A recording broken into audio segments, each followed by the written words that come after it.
नमस्कार, आप देख रहे हैं इंडिया टीवी। आपके साथ मैं हूं पंकज भार्गव। हरियाणा में पिछले 3 दिनों से उत्तर प्रदेश वाला एक्शन हो रहा है। यहां जिन जिलों में 31 तारीख को हिंसा हुई, वहां दनादन बुलडोजर चल रहा है। दंगाइयों के ठिकाने ढह रहे हैं, क्योंकि इस पूरे दंगा सेंटर में अवैध निर्माण भी थे, जिन्हें अब ढाया जा रहा है। दूसरी तरफ सरकार पर आरोप भी लग रहे हैं कि वो जानबूझकर टारगेट करके बुलडोजर चलवा रही है। सवाल यह है कि क्या उत्तर प्रदेश के बुलडोजर वाले इलाज से दंगाई मानेंगे? क्योंकि हरियाणा के नूह की डेमोग्राफी पूरी तरह से बदली हुई है। यहां माइनॉरिटी ही मेजॉरिटी में है, इसीलिए तो उनके लिए पॉलिटिक्स भी शुरू हो चुकी है। और बुलडोजर के साथ साथ निर्दोष मुसलमान, गरीब मुसलमान, बेगुनाह मुसलमान जैसे शब्द हरियाणा के बहाने देश की पॉलिटिक्स में ट्रेंड कर रहे हैं। पूरी रिपोर्ट देखिए।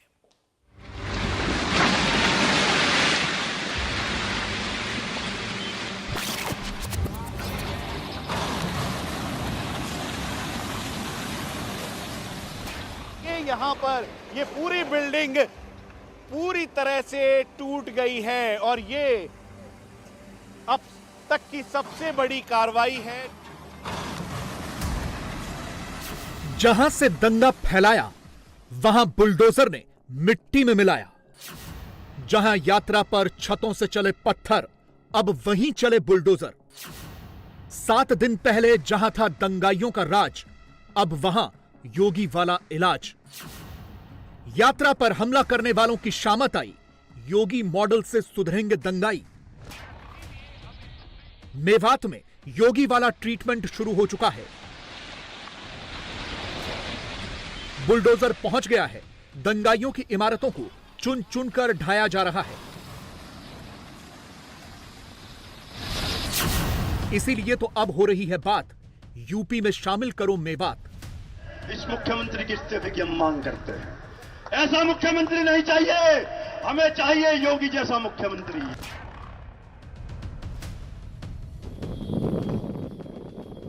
ये तस्वीरें 31 जुलाई की हैं, जब यात्रियों पर मेवात के नल्हड़ महादेव मंदिर के बाहर हमला हुआ था। यात्रियों को घेर घेर कर मारा गया था, उनकी गाड़ियां जलाई गई थी, उन पर पत्थरबाजी और फायरिंग हुई थी।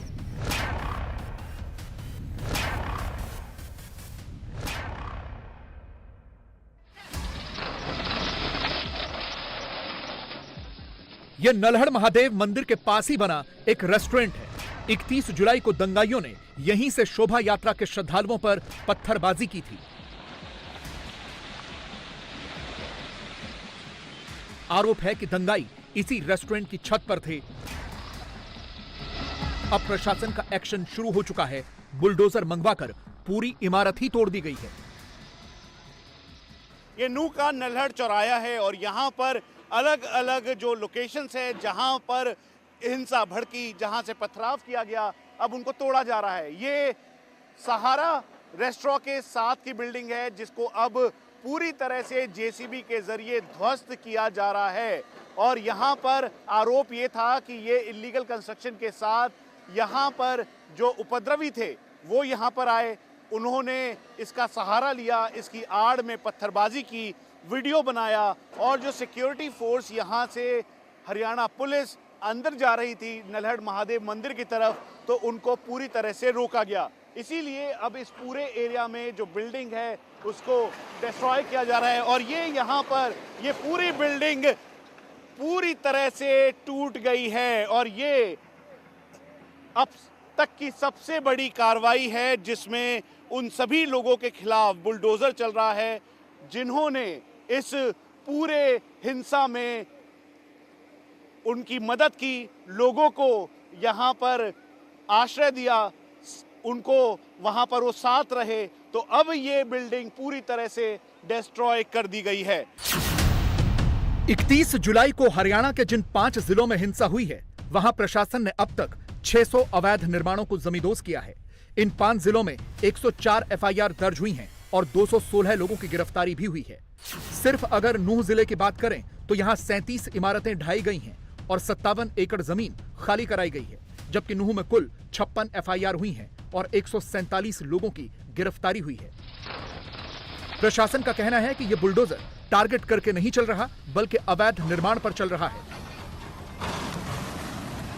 देखिए वो सब पे होगा, सब पे एक्शन। जो देखिए फॉरेस्ट एक्ट के अंदर अपना अपना कार्रवाई चल रही है, साथ ही साथ पंचायत वाले अपना कार्रवाई कर रहे हैं, ठीक है। ये कार्रवाई है और चाहे नगर पालिका है वो अपनी कार्रवाई कर रही है, उसमें कोई वो नहीं है। अभी तक हमारे पास कुल 37 स्थानों पे हमने कार्रवाई की है, लगभग 57 एकड़ भूमि जो है हमने की है।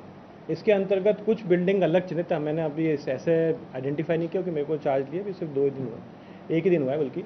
हमने ऐसा कोई आइडेंटिफाई जो किए, जैसे एक सारा होटल है उसके ऊपर यूटिलाइज किया गया, उसके आगे 2-4 और जगह हैं जिसको कि हमने किया है। ये चिन्हित करने वाली प्रक्रिया चलती रहेगी, ठीक है। जहाँ पर जिसने कब्जा किया है, भाई जिसने कब्जा किया है, चाहे फॉरेस्ट के अंदर कब्जा किया है, पंचायत की ज़मीन पे कब्जा किया है, या कोई भी किसी भी पब्लिक लैंड पे कब्जा किया है, मैं आप श्योर करके कहता हूँ कि उस पर कार्रवाई होगी, उस पे कार्रवाई होगी। कुछ चीज़ों को आपको क्लियर कर देना चाहता हूँ कि अगर डेमोलिशन चल रहा है और आपने वीडियोज़ में साफ साफ देखा है कि कुछ बिल्डिंग्स पे चढ़ के पथराबाजी हो रही है और वो लोग चढ़े हैं, साथ साथ में उनको तोड़ा है। अगर उनके साथ में कुछ इलीगल कंस्ट्रक्शन हमें और भी मिले हैं तो क्या इस एक ड्राइव के साथ में उसके लिए अलग से थोड़ी ड्राइव चलाई जाएगी? उसके साथ में उन सब का भी हो गया है, एडमिनिस्ट्रेटिव काम भी हो गया है, और जो इसके साथ में डेमोलिशन हुआ है उसमें जो आप वीडियोज में क्लियर देख रहे हैं वो मीडिया के जो आपके द्वारा प्रोवाइड किए गए वीडियो हैं उन्हीं का प्रयोग करके डेमोलिशन के अंदर जो पत्थरबाजी के लिए जो बिल्डिंग यूज की गई है उनको काम में लिया जा रहा है। 31 जुलाई को ब्रिजमंडल जलाभिषेक यात्रा के यात्रियों पर हमले की पहले से तैयारी थी। यात्रियों को इस बात का अंदाजा कहीं से भी नहीं था कि उनके ऊपर ऐसा हमला होगा और दंगाई उन्हें जान से मारने की कोशिश करेंगे। इसीलिए यात्रा में बड़ी संख्या में महिलाएं और बच्चे भी थे, लेकिन दंगाइयों ने पहले से ही इन इमारतों की छतों पर पत्थर जमा किए हुए थे। हमले की पूरी तैयारी थी। जैसे ही यात्री आए उन पर पत्थरबाजी शुरू हो गई, लेकिन नूह प्रशासन ने भी चुन चुनकर उन घरों की पहचान कर ली है जहां से इस हिंसा की शुरुआत हुई। इसीलिए नल्हड़ महादेव मंदिर के रास्तों पर बनी ऐसी इमारतों पर बुलडोजर की कार्रवाई की जा रही है। हम इस समय नूह के तिरंगा चौक पर हैं और ये 3 मंजिला इमारत हाफिज लियाकत की है। यहाँ पर वो कमर्शियल अपना काम करते थे। डिस्ट्रिक्ट एडमिनिस्ट्रेशन के मुताबिक यहाँ पर दंगाई जो उपद्रवी थे वो यहाँ पर पहुँचे और फिर यहाँ से हिंसा भड़की और यही रास्ता सीधा नल्हड़ महादेव मंदिर की तरफ जा रहा है। अब इसको देखते हुए अब डिस्ट्रिक्ट एडमिनिस्ट्रेशन ने जेसीबी के जरिए यहाँ पर एक्शन शुरू कर दिया है। अब इस बिल्डिंग को तोड़ने का काम जारी है। यहाँ पर जहाँ जेसीबी की मदद से इसे तोड़ा जा रहा है तो वहीं दूसरी तरफ ये पहला जेसीबी है जो इसे तोड़ रहा है। उसके साथ साथ जो यहाँ पे फ्रंट का एरिया है यहाँ पर पुलिस फोर्सेस को डिप्लॉय किया गया है। उसके अलावा इसे तोड़ा जा रहा है। वहीं दूसरी तरफ जो इसका फ्रंट का स्ट्रक्चर है उसको तोड़ा जा रहा है। जमींदोज इस बिल्डिंग को किया जाएगा। उसकी वजह यह है कि यहाँ पर एडमिनिस्ट्रेशन के द्वारा कहा गया कि हिंसा भड़की और हिंसा भड़कने के साथ इस जगह ने बहुत ही ज़्यादा इम्पोर्टेंट रोल अदा किया। ये हिफाजत लियाकत जो है वो इनकी बिल्डिंग है और इनकी बिल्डिंग के साथ यहाँ पर चारों तरफ इस समय जो एडमिनिस्ट्रेशन के सीनियर ऑफिशियल्स हैं वो यहाँ पर मौजूद हैं। बिल्डिंग को पूरी तरीके से जमींदोज बुलडोज किया जा रहा है। दंगाइयों पर या ऐसे आरोपियों के खिलाफ बुलडोजर वाली इस कार्रवाई की शुरुआत उत्तर प्रदेश से हुई थी। यूपी में कई माफियाओं को मुख्यमंत्री योगी आदित्यनाथ ने इसी बुलडोजर के जरिए मिट्टी में मिलाया है। वैसे तो उनके इस मॉडल को कई राज्यों की सरकारें अपना चुकी हैं, लेकिन इस लिस्ट में हरियाणा के मुख्यमंत्री मनोहर लाल खट्टर नए हैं, जिन्होंने बिना किसी देर किए नूह में सीधे बुलडोजर चलवा दिया है। लेकिन हरियाणा वाले अपने लिए योगी जैसे सीएम की मांग कर रहे हैं। इस मुख्यमंत्री की इस्तीफे की हम मांग करते हैं। ऐसा मुख्यमंत्री नहीं चाहिए, हमें चाहिए योगी जैसा मुख्यमंत्री। और साथियों, दूसरी बात, अगर ये योगी जैसा मुख्यमंत्री नहीं दे सकते तो मेवात को उत्तर प्रदेश में शामिल कर दे। मेवात को उत्तर प्रदेश में शामिल कर दे और भारत सरकार कहे कि आज से मेवात योगी जी के अधीन रहेगा। हम देखते हैं किसकी मां ने दूध पिलाया है कि हिंदुओं की तरफ आंख उठाकर देखें। नूह में बुलडोजर वाले एक्शन का आज तीसरा दिन है। रविवार को अवैध घर और दुकानें गिराई गईं। इससे पहले नूह में 25 घर और दुकानों के अलावा रोहिंग्या की 250 झुग्गियों पर भी बुलडोजर चला था और शनिवार को नल्हड रोड पर 30 मकान और दुकानें गिराई गई थी। ये सारे अवैध निर्माण उनके हैं जो 31 जुलाई की हिंसा में शामिल थे। नूह में करीबन 200 से ज्यादा ऐसी प्रॉपर्टीज हैं जिसको डिमोलिश कर दिया गया है और डिस्ट्रिक्ट एडमिनिस्ट्रेशन का कहना है कि ये वो घर हैं जिन्होंने दंगों में अहम भूमिका निभाई, यहीं से हिंसा भड़की। डिस्ट्रिक्ट एडमिनिस्ट्रेशन का कहना है कि ये इल्लीगल कंस्ट्रक्शन और साथ में जो यहाँ पर दंगाई थे जिन्होंने इन दंगों में एक अहम भूमिका निभाई है, दरअसल इसी वजह से उन सब के घरों को, उन सब की लोकेशंस को पूरी तरह से डिस्ट्रॉय और डिमोलिश किया जा रहा है। और यही वजह है कि अब जेसीबी के जरिए ये एक्शन शुरू हो गया है और ये अभी तक का सबसे बड़ा एक्शन यूपी की तर्ज पर हरियाणा में किया जा रहा है। नूह के डीएम और एसपी साफ कह रहे हैं कि बुलडोजर वाली कार्रवाई आरोपियों और अवैध निर्माण करने वालों पर हो रही है, किसी धर्म विशेष के खिलाफ नहीं। लेकिन हैदराबाद वाले भाईजान ने इसमें धर्म वाला एंगल खोज लिया है। ट्वीट की भाषा देखिए, संघी, बर्बरता, इंसानियत, गरीब मुसलमान, झुग्गी झोपड़ी, सारे शब्द एक ट्वीट में डालकर एजेंडा परोस दिया है। जमीयत वाले मौलाना मदनी ने भी इसमें धार्मिक एजेंडे का तड़का लगा दिया है। वो भी बेगुनाहों को निशाना बनाने वाला ट्वीट कर रहे हैं। उधर कांग्रेस को भी इसमें धर्म वाला एंगल ही दिख रहा है। कांग्रेस के विधायक निर्दोषों को निशाना बनाने का आरोप लगा रहे हैं। मैं कहूँगा ये अपनी विफलता को छुपाने के लिए सारे कार्रवाई हो रही है। दोषियों को दोष अनुसार सजा दें। हम भी पहले दिन से कह रहे हैं कि हम पूरी तरीके से दोषियों के विरोध में हैं, चाहे वो दोषी दंगा भड़काने वाले हैं, चाहे दंगा करने वाले हैं, उनके खिलाफ हैं, उसके खिलाफ कार्रवाई करें। लेकिन गरीबों के आशियानों को तोड़ना, इलीगल एनक्रोचमेंट के नाम पे इस तरह की कार्रवाई करना, ये अपने आप में बहुत ही जो है ना तो तर्क संगत है, न न्याय संगत है और इस तरह की कार्रवाई से कोई हासिल होने वाला नहीं है। मैं कहता हूँ दोषियों को जल्द से जल्द पकड़ के उनको सख्त से सख्त सजा दी जाए। लेकिन धर्म की राजनीति करने वाले इन लोगों को वो हिंसा नहीं दिखती जिसकी वजह से कई निर्दोषों की जान गई। ऐसा ही एक शख्स था प्रदीप, जिसकी दंगाई भीड़ ने 31 जुलाई को घेर कर हत्या कर दी थी। अब इस केस में आम आदमी पार्टी के एक लोकल नेता के शामिल होने की बात सामने आ रही है। प्रदीप की हत्या के केस में पुलिस ने आम आदमी पार्टी के नेता जावेद अहमद समेत 150 लोगों पर हत्या की एफआईआर दर्ज की है। यह केस गुरुग्राम के सोहना में दर्ज कराया गया है। यह एफआईआर मृतक प्रदीप के दोस्त पवन ने दर्ज कराई है। एफआईआर में पवन की तरफ से बताया गया है कि 31 जुलाई की रात को 10:30 बजे वो अपनी कार से नूह से सोहना जा रहे थे। तभी निरंकारी कॉलेज के पास करीब 150 लोग खड़े थे, जिनके हाथ में पत्थर, लोहे की रॉड और पिस्टल थे। एफआईआर में लिखा है कि वहां पर जावेद भी था और जावेद के कहने पर ही उग्र भीड़ ने हमला किया, कार पर पत्थर मारे, जिससे कार बेकाबू होकर डिवाइडर से टकराई। जिसके बाद ये कार से नीचे उतरे तो भीड़ ने उनकी पिटाई शुरू कर दी और प्रदीप के सिर में लोहे की रॉड मारी, जिससे वो गिर पड़ा। पुलिस ने पवन और उसके साथ गणपत को बचाया, लेकिन प्रदीप को भीड़ सरिये से मारती रही। बाद में जब उसे अस्पताल ले जाया गया तो उसकी वहां मौत हो गई। यही है जावेद अहमद, जो आम आदमी पार्टी के प्रदेश संयोजक हैं।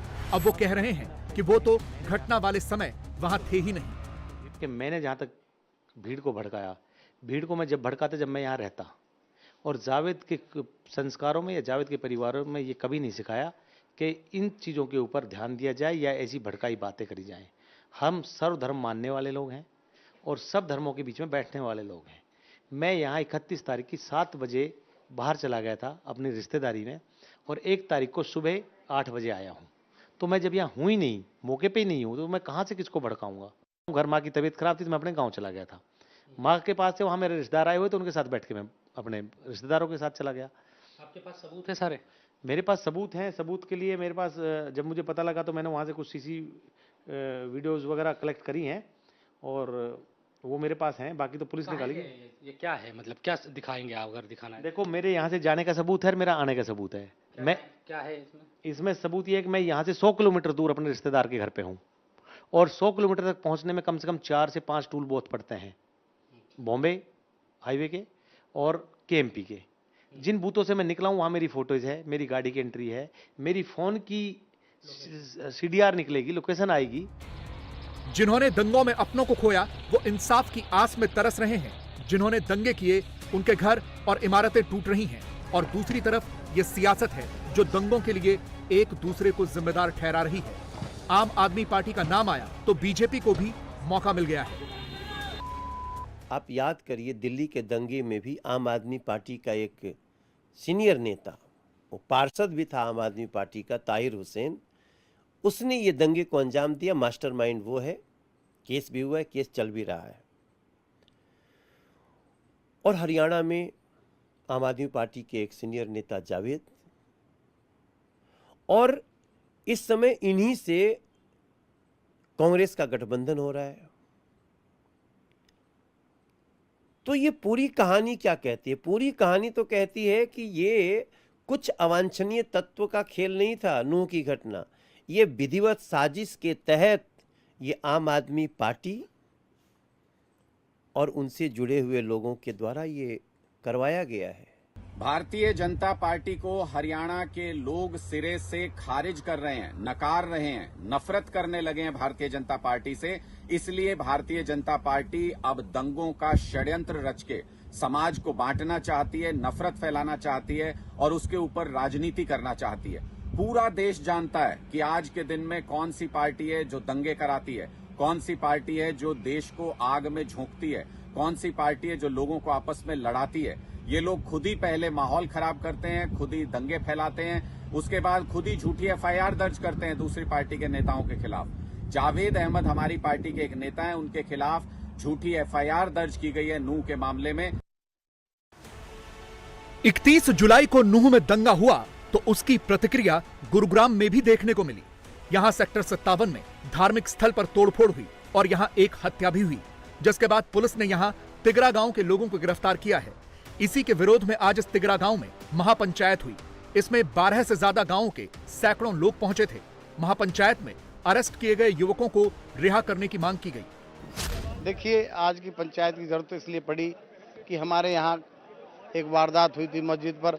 कुछ निर्दोष लोगों के नाम जो है पुलिस प्रशासन ने नामजद कर दिए गए, जो कि निर्दोष थे। सारे गांव में इन बातों को लेकर आक्रोश था कि किसी निर्दोष को कोई सजा न भुगतनी पड़े। उसी के फलस्वरूप ये पंचायत की नौबत आन पड़ी और ये पंचायत करनी पड़ी। भाई, कुछ दिन पहले मस्जिद में हंगामा हुआ था, तो हमारे गांव के निर्दोष लोगों का नाम है, कम से कम 100 बच्चे है जिनका नाम लिया जा रहा है। गांव के लोगों का ऐसे ही जो घर आके सो रहे थे। अब आप बताओ, जो वहाँ पे बता रहे मर्डर हुआ है, मर्डर करके कोई घर सोता है? घर सोते हुए बच्चों को उठा के ले जाया जा रहा है। जो भी हुआ है, कुछ भी है, ये किसी एक आदमी ने नहीं किया, ये भीड़ ने किया है। और यहाँ पे पास में गांव था तिगरा, और यहाँ पे इस गांव में दिन रात दबिश दी जा रही है पुलिस की, CIA की। और यहाँ पे बच्चे घर में घुस भी नहीं रहे हैं, रात दिन घर से बाहर हैं, दिन रात पुलिस ने घेराव डाल रखा है। देखो, ये जो मेवात में नूह में कांड हुआ है उसकी प्रतिक्रिया हुई है। अब यहाँ हिंदू समाज है, किसी ने इकट्ठा होकर कर दी कोई कार्रवाई, हमें क्या पता। यहाँ जो 57 वाली जो हुई है उसके बारे में यहाँ पड़ोस के गांवों से बच्चे उठा लिए, बताते हैं कि 12-1 बजे कार्रवाई हुई है, सुबह 3 बजे पुलिस ने पकड़ लिए। उनके पास कहाँ क्या कुछ है भाई? यही तो अब हमारे निर्दोष बच्चे 5-5 साल के बच्चों को उठा रहे हैं। नूह में कम से कम 6000 बंदी थे हिंदू, 6000 बंदियों को कम से कम 20,000 ने बंदी बनाया होगा। नाम दर्ज हुए 300, और यहाँ एक मरा है, हमें नहीं पता वो मरा है क्या हुआ है। रात के 12 बजे जो हुआ है, हमारे गांव से कोई नहीं है, तो उसमें भी 150 नाम है दर्ज। इसी महापंचायत में कांग्रेस के नेता मामन खान को भी धमकियां दी गईं। वही मामन खान, जिन्हें इस दंगे को भड़काने का जिम्मेदार बताया जा रहा है। मेवातियों को कि मैं इतना बड़ा आदमी हूँ, अब के मंत्री याद रखना, ये मेवात गए, इसकी प्यास सी ना फोड़ी तो मेवात भी हमसे कौन कहेगा। इसने बहुत आतंक उठा लिया मेवात में, 3 लड़कों की हमारी जान ले ली है इसने। आज गुरुग्राम की महापंचायत में मामन खान की गिरफ्तारी की भी मांग की गई और हरियाणा सरकार पर भी कई तरह के सवाल उठाए गए। ये सरकार, ये मुख्यमंत्री ये ध्यान रखे कि जो विधायक मामन खान विधानसभा के अंदर बोलता है कि इन विश्व हिंदू परिषद और बजरंग दल और मोनू मानेसर अगर मेवात में आएंगे तो हम प्याज की तरह उन्हें कतर देंगे। उस मामन खान विधायक को मैं कह देना चाहता हूं, इस गुरुग्राम से भी कहा है मैंने, कह रहा हूं, और मैंने मेवात से भी कहा है कि मामन खान अपने होश और हवास के अंदर रहो। आप गुरुग्राम में निवास करते हो, आपका आवास गुरुग्राम में है। हमारी भावनाओं के साथ अगर खिलवाड़ करोगे तो गुरुग्राम के अंदर रहने नहीं देंगे। हम इस मामन खान विधायक को कह देना चाहते हैं। ये जो हमारे मुख्यमंत्री जी हैं, हमें बड़ी दुख और पीड़ा के साथ कहना पड़ रहा है कि आज के समाचार पत्र के अंदर हमारे गृह मंत्री अनिल विज जी कह रहे हैं कि घटना के 5 घंटे बाद शाम तक भी मुझे जानकारी नहीं मिली कि यात्रा पर हमला हुआ है। किसी प्राइवेट व्यक्ति ने बताया कि विश्व हिंदू परिषद और बजरंग दल के साथियों पर हमला हुआ है, गोलियां मारी गई हैं, हमारे साथी शहीद हुए हैं, और मुख्यमंत्री कह रहे हैं कि हमें जानकारी नहीं थी। तो मैं कहता हूं ये मुख्यमंत्री तुरंत इस्तीफा दे। ये मुख्यमंत्री निकम्मा है, ये मुख्यमंत्री इस लायक नहीं है कि इस पद पर बैठे। 31 जुलाई को हुए दंगे के बाद मामन खान की सिक्योरिटी भी वापस ले ली गई थी, जिसके बाद मामन खान धमकियों की लगातार शिकायत कर रहे हैं। हरियाणा दंगों को लेकर 2 नैरेटिव बड़े वायरल हो रहे हैं। एक प्रो मोदी योगी और दूसरा एंटी मोदी योगी है। पहली धारणा यह है कि इससे ध्रुवीकरण होगा, हिंदू मुस्लिम वोट बटेंगे और बीजेपी को फायदा होगा। खट्टर सरकार पर इसके आरोप भी खूब लगाए जा रहे हैं। दूसरा नैरेटिव यह है कि बीजेपी के कट्टर वोटर योगी मॉडल की डिमांड करने लगे हैं। जितनी बार कड़ी कार्रवाई, बुलडोजर एक्शन का जिक्र हो रहा है, उतनी बार योगी का नाम लिया जा रहा है। तो क्या जो मेवात में हुआ वो अगर उत्तर प्रदेश में करने की साजिश होती तो योगी इसको रोक लेते? ऐसे भड़काऊ वीडियो अगर यूपी में वायरल होते तो योगी क्या कर लेते? इसका जवाब कुछ मौलानाओं के वीडियो से मिलेगा। जैसा मेवात में हुआ उसी मोड में यूपी में भी भड़काऊ वीडियो टाइमिंग देखकर वायरल किए गए। फिर क्या हुआ? योगी ने ऐसा क्या किया कि पत्ता भी नहीं हिला? योगी मॉडल में ऐसा क्या है जो हर शरारत पर मुख्यमंत्री की सीधी नजर रहती है? योगी कैसे जान जाते हैं कि कौन माहौल खराब करना चाहता है, फिर उसे कैसे डील करते हैं? एक सर्वे में ध्रुवीकरण, इलेक्शन, योगी मॉडल तीनों पर बात हुई। क्या नतीजा आया? रिपोर्ट में देखिए। सारे हालात जो इस वक्त में बन रहे हैं मुल्क के अंदर, तो मुसलमानों अपने आप को अब बहुत ही जिंदगी के साथ में रहना है। बुज़दिली और ईमान दोनों एक दिन में जमा नहीं होते। अगर बुज़दिल है तो मुसलमान नहीं है, और अगर मुसलमान है तो बुज़दिल नहीं हो सकता। समझ में आ रही बात? मस्जिद से बाहर निकल के हम यूं मत कहना। अभी तो ये ट्रेलर है, हेट स्पीच की लाइनें आगे और भी ज्यादा क्लियर है।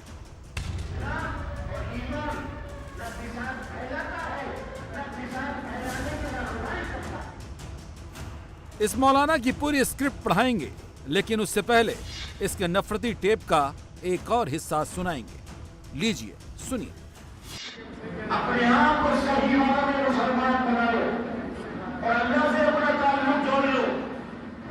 हालांकि हिसाब पेरल की जामा मस्जिद को भी इसे मंदिर बताया जाने लगा। क्या मुसलमानों, तुम्हारी गैरत गवारा करेगी क्या इस बात को? इस मस्जिद की तरफ उंगली उठेगी तो उंगली तोड़ देंगे। अगर कोई आंख खोलेगा, आंख उठाएगा तो आंख खोलेंगे। ये तो कुछ भी नहीं, अभी जो सुना भड़काऊ टेप का बहुत छोटा सैंपल है। इसकी भड़काऊ डिक्शनरी में नफरत वाले कई एक्सप्लोसिव आइटम हैं, वो भी सुन लेते हैं, फिर मौलाना का पूरी ब्रेन मैपिंग करेंगे। आज के हिंदुस्तान के हालात इंतहाई दर्जे खराब हो चुके हैं। ट्रेनों के अंदर सफर करना मखमूश हो गया। गाड़ी वाले के लिए तो खास तौर पर इतना भयानक और नफरत अंगेज वाकया पेश आया कि जयपुर से बंबई जाने वाली ट्रेन के अंदर 3 मुसलमानों को एक पुलिस वाले ने, किसी और ने नहीं, आम आदमी ने नहीं, पुलिस वाले ने देख कर शनाख्त करके पहले एक डिब्बे में नाली को दी, फिर तलाश करता करता दूसरे डिब्बे में मुसलमान नजर आए,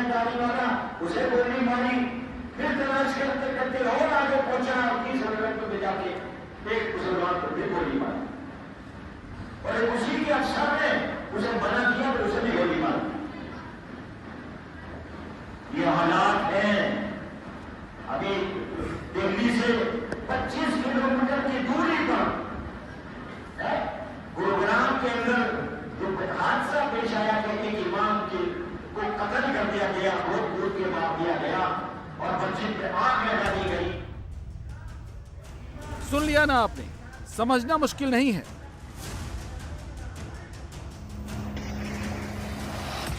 कि कैसे कोई सीधे गोली चला देता है, कैसे कोई पत्थर चलाकर जान ले लेता है, कैसे कोई गाड़ियां फूंक डालता है, कैसे हजारों की भीड़ सड़कों पर उतर आती है। नूह में ऐसे ही नहीं निकल आए थे हजारों दंगाई, कुछ ऐसे ही नफरत को उनके दिमाग में भरा गया होगा, तब जाकर नूह का वाकया हुआ होगा। खैर, नूह दंगे का मास्टरमाइंड भी निकल आएगा, पुलिस तलाश रही है। लेकिन अभी बात इन मौलाना की। नफरत की तालीम दे रहे ये मौलाना मेरठ के शहर काजी जनाब शफीकुर रहमान कासमी साहब हैं। उनका ये वीडियो जबरदस्त वायरल हो रहा है।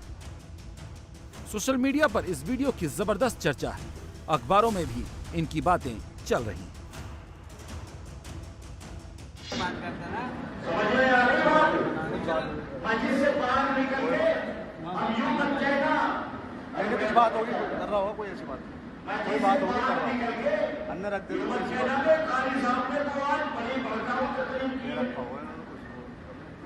भड़काने की बात नहीं कर रहा। समझ में आई नहीं? हाँ समझ गया।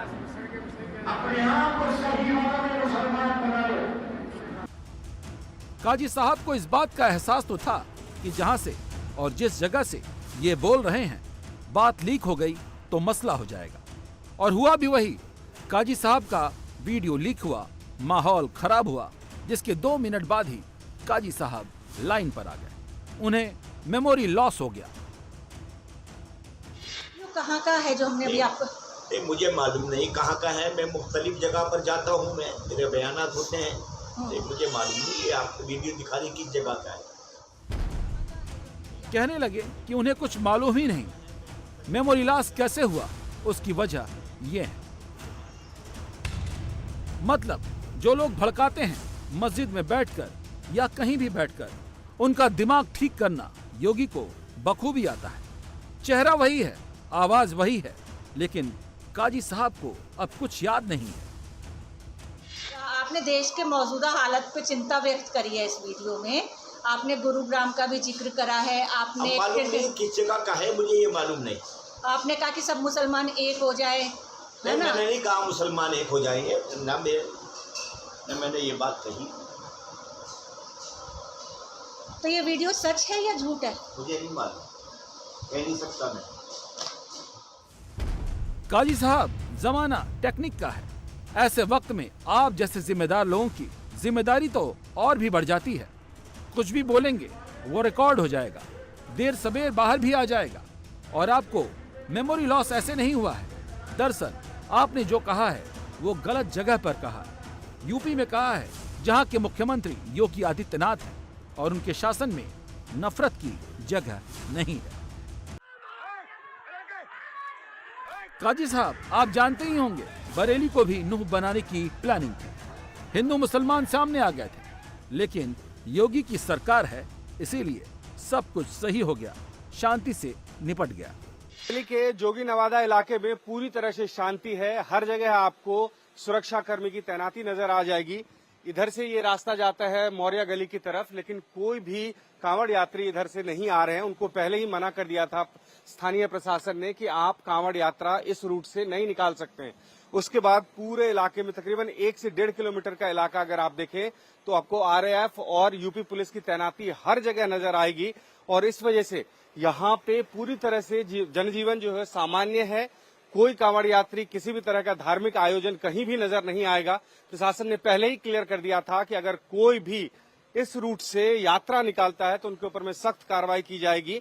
मुस्लिम पक्ष ने यह कहा कि अगर 1-2 लोग आते हैं तो उससे हमें कोई आपत्ति नहीं है, लेकिन अगर भीड़ की शक्ल में और बड़ा जुलूस लेके इधर से आते हैं तो हम इसके लिए उसको रोकेंगे। और यही बात प्रशासन के सामने भी हमने कहा था। उनकी बात मानी भी गई है और इस लिहाज से पूरे इलाके में तैनाती बढ़ा दी गई है। कल से ही यहाँ पे कह सकते हैं कि सैकड़ों सुरक्षाकर्मी की तैनाती है। योगी पर जो लोग भगवा चश्मे से देखने का आरोप लगाते हैं वो बरेली का एग्जाम्पल देख लें। योगी सरकार ने हिंदू मुसलमान नहीं किया, जो सही था वो किया। योगी मॉडल की यूएसपी क्या है वो इसी से समझ सकते हैं। अब हरियाणा में दंगे के बाद वहां भी योगी मॉडल की डिमांड हो रही है। हमें चाहिए योगी जैसा मुख्यमंत्री। और साथियों, दूसरी बात, अगर ये योगी जैसा मुख्यमंत्री नहीं दे सकते तो मेवात को उत्तर प्रदेश में शामिल कर दें। मेवात को उत्तर प्रदेश में शामिल कर दें और भारत सरकार कहे कि आज से मेवात योगी जी के अधीन रहेगा। हम देखते हैं किसकी मां ने दूध पिलाया है कि हिंदुओं की तरफ आंख उठाकर देखें। गुरुग्राम में हिंदुओं की महापंचायत थी। नूह में दंगा हुआ और जिस तरह से लॉ एंड ऑर्डर फेल हुआ, दंगाइयों ने उत्पात मचाया। हरियाणा के लोगों को यूपी का लॉ एंड ऑर्डर ही याद आया। योगी ने ऐसे ही नहीं माहौल बनाया है।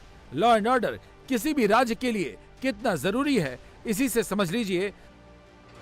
जब इंडिया टीवी और सीएनएक्स के सर्वे में यूपी के लोगों से पूछा गया कि क्या जिस तरह से योगी गैंगस्टर का एनकाउंटर करा रहे हैं उससे बीजेपी की छवि सख्त लॉ एंड ऑर्डर लागू कराने वाली पार्टी की बनी है, तो इसका जवाब 56% लोगों ने हाँ में दिया, जबकि 31% लोगों ने कहा ऐसी कोई बात नहीं है।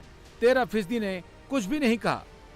योगी आदित्यनाथ के शासन में अगर अतीक मुख्तार पर एक्शन हुआ है तो विकास दुबे का भी एनकाउंटर हुआ है। योगी सरकार में लॉ एंड ऑर्डर प्रायोरिटी पर है और इंडिया टीवी और सीएनएक्स के सर्वे में भी जब लोगों से पूछा गया कि यूपी का सबसे बड़ा मुद्दा क्या है तो जवाब में law and order he priority में आया। भ्रष्टाचार को 8% ने मुद्दा बताया, महंगाई को 15% ने। पहले नंबर पर लोगों ने 22% बेरोजगारी को बताया, लेकिन दूसरे नंबर पर लोगों की चॉइस चुस्त लॉ एंड ऑर्डर ही रही। उसके बाद विकास, हिंदुत्व और राष्ट्रवाद जैसे मुद्दों को लोगों ने तरजीह दी। ऐसा नहीं है कि योगी सिर्फ लॉ एंड ऑर्डर के नाम पर ही अपना जलवा मेंटेन किए हुए हैं। योगी के एजेंडे में राष्ट्रवाद, हिंदुत्व, विकास सब है, इसलिए वो लोकप्रियता में भी नंबर 1 है। अब इसे समझना है तो सर्वे के इस आंकड़े से समझ सकते हैं। यूपी के लोगों से सीएनएक्स इंडिया टीवी के सर्वे में पूछा गया था कि यूपी में सबसे ज्यादा पॉपुलर लीडर कौन है, तो नरेंद्र मोदी के बाद 26% लोगों ने योगी आदित्यनाथ के नाम पर ही टिक किया। उसके बाद अखिलेश यादव, मायावती, तब जाकर के राहुल गांधी को नंबर दिया। योगी की लोकप्रियता का लेवल इसी बात से जान लीजिए कि इलेक्शन में बीजेपी के सबसे ज्यादा डिमांडिंग प्रचारक हैं। बीजेपी का हर नेता चाहता है कि योगी उनके लिए प्रचार करे। इसीलिए सर्वे में यह भी सवाल किया गया, क्या योगी आदित्यनाथ की लोकप्रियता 24 के इलेक्शन में मोदी के लिए बोनस का काम करेगी? तो 54% लोगों ने कहा मोदी को वोट मिलेगा तो योगी के काम का भी हिस्सा होगा। हालांकि 35% लोगों ने इस बात से इनकार कर दिया। अब ये योगी मॉडल का ही जलवा जलाल है कि सर्वे भी कह रहा है कि 24 में यूपी में बीजेपी का कांटा और चढ़ रहा है। इंडिया टीवी सीएनएक्स के सर्वे से पता चलता है कि उत्तर प्रदेश में बीजेपी 64 से बढ़कर 70 हो जाएगी, एनडीए 66 से बढ़कर 73 हो जाएगी, समाजवादी पार्टी 3 से बढ़कर 4 हो जाएगी, जयंत चौधरी की आरएलडी 0 से 1 हो जाएगी और कांग्रेस 1 से बढ़कर 2 हो जाएगी। भारत का मून मिशन अपने टारगेट को अचीव करने के मुहाने पर खड़ा है। वो दिन दूर नहीं जब चांद पर भारत का तिरंगा लहराएगा। 14 जुलाई को लॉन्च हुए चंद्रयान 3 ने एक और मुश्किल टेस्ट अपना पास कर लिया। पृथ्वी की कक्षा से निकलकर चंद्रयान 3 अब चांद के ऑर्बिट में पहुंच गया। कैसे मिली है ये कामयाबी और कैसा रहेगा आगे चंद्रयान 3 का सफर, इस रिपोर्ट में जानिए।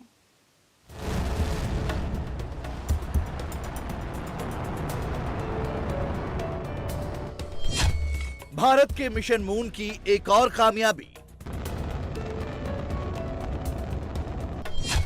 चांद की कक्षा में चंद्रयान 3 की धमाकेदार एंट्री।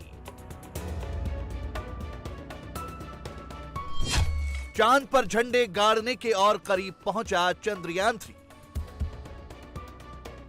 14 जुलाई को लॉन्चिंग के बाद से भारत का चंद्रयान 3 रोजाना सफलता के नए नए झंडे गाड़ रहा है। पृथ्वी की कक्षा को तो चंद्रयान 3 पहले ही पास कर चुका है। और अब चांद की कक्षा में भी आसानी से प्रवेश कर लिया। 5 अगस्त को चंद्रयान 3 ने 3,84,400 किलोमीटर की दूरी तय करने के बाद धरती के गुरुत्वाकर्षण के दायरे से बाहर निकलकर चांद के ऑर्बिट में एंट्री की। इंडियन स्पेस रिसर्च ऑर्गेनाइजेशन ने चंद्रयान के इस अहम पड़ाव के बारे में ट्वीट करके ये जानकारी दी। इसरो ने बताया कि चंद्रयान 3 के सभी सिस्टम दुरुस्त हैं और सब कुछ ठीक तरह से काम कर रहा है। चंद्रयान 3 फिलहाल 164 किलोमीटर गुना 18,074 किलोमीटर के ऑर्बिट में चक्कर लगा रहा है। अब इसरो का अगला कदम चंद्रयान 3 के ऑर्बिट में कमी करना है। ये प्रक्रिया रविवार रात 11 बजे से शुरू होगी और अगले 17 दिन तक चंद्रयान 3 उसी तरह धीरे धीरे चंद्रमा की ओर बढ़ेगा जैसे जैसे ये पृथ्वी से दूर गया था। इससे पहले चंद्रयान ऐसी अंडाकार कक्षा में घूमकर पृथ्वी के चक्कर लगा रहा था। फिर 1 अगस्त को ट्रांसलूनर इंजेक्शन के जरिए इसे चांद की कक्षा की तरफ भेजा गया और 5 अगस्त को आखिरकार चंद्रयान 3 ने चांद के ऑर्बिट में एंट्री कर ली।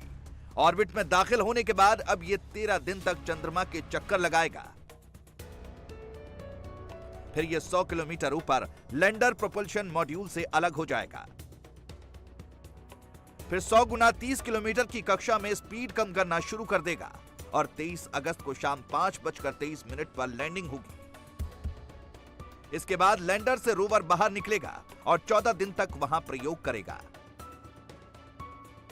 प्रोपल्शन मॉड्यूल चंद्रमा की कक्षा में रहकर धरती से आने वाले रेडिएशंस का अध्ययन करेगा। इस मिशन के जरिए इसरो पता लगाएगा कि चांद की सतह पर कैसे भूकंप आते हैं। इसके अलावा ये चंद्रमा की मिट्टी का अध्ययन भी करेगा।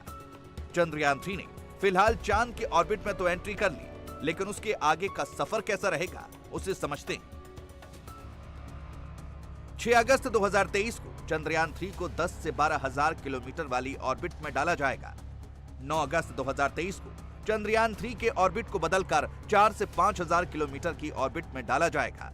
14 अगस्त 2023 को इसे घटाकर 1,000 किलोमीटर किया जाएगा। 5वें ऑर्बिट मैनूवर में इसे 100 किलोमीटर की कक्षा में डाला जाएगा। 17 अगस्त को प्रोपल्शन मॉड्यूल और लैंडर मॉड्यूल अलग होंगे।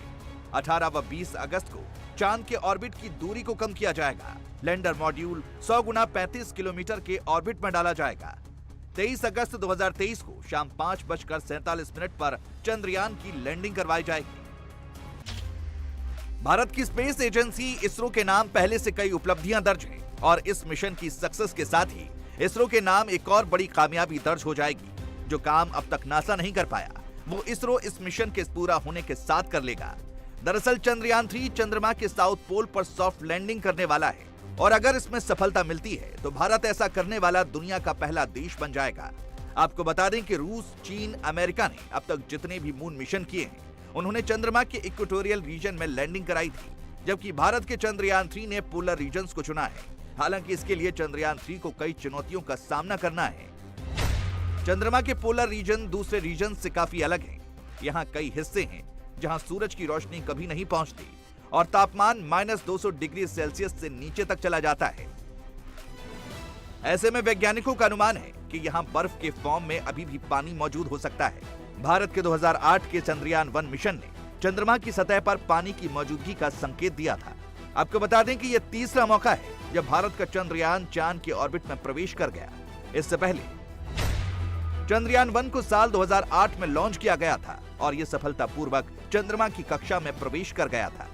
2019 में लॉन्च किया गया चंद्रयान 2 भी सफलतापूर्वक चंद्रमा की कक्षा में प्रवेश कर गया था और अब चंद्रयान 3 ने भी यह उपलब्धि हासिल कर ली। चंद्रयान 3 के लिए आगे की राह मुश्किल जरूर है, लेकिन पूरे देश की दुआएं भारत के मून मिशन के साथ हैं और उम्मीद है कि जो पहले अचीव ना हो सका वो इस बार हासिल होगा, क्योंकि यह भारत का तीसरा मून मिशन है और तीसरी बार में भारत जरूर चांद पर झंडे गाड़ने में कामयाब होगा। इंडिया टीवी हर वक्त हर जगह डाउनलोड करने के लिए सर्च करें India TV news Google play store या ऐप स्टोर पर।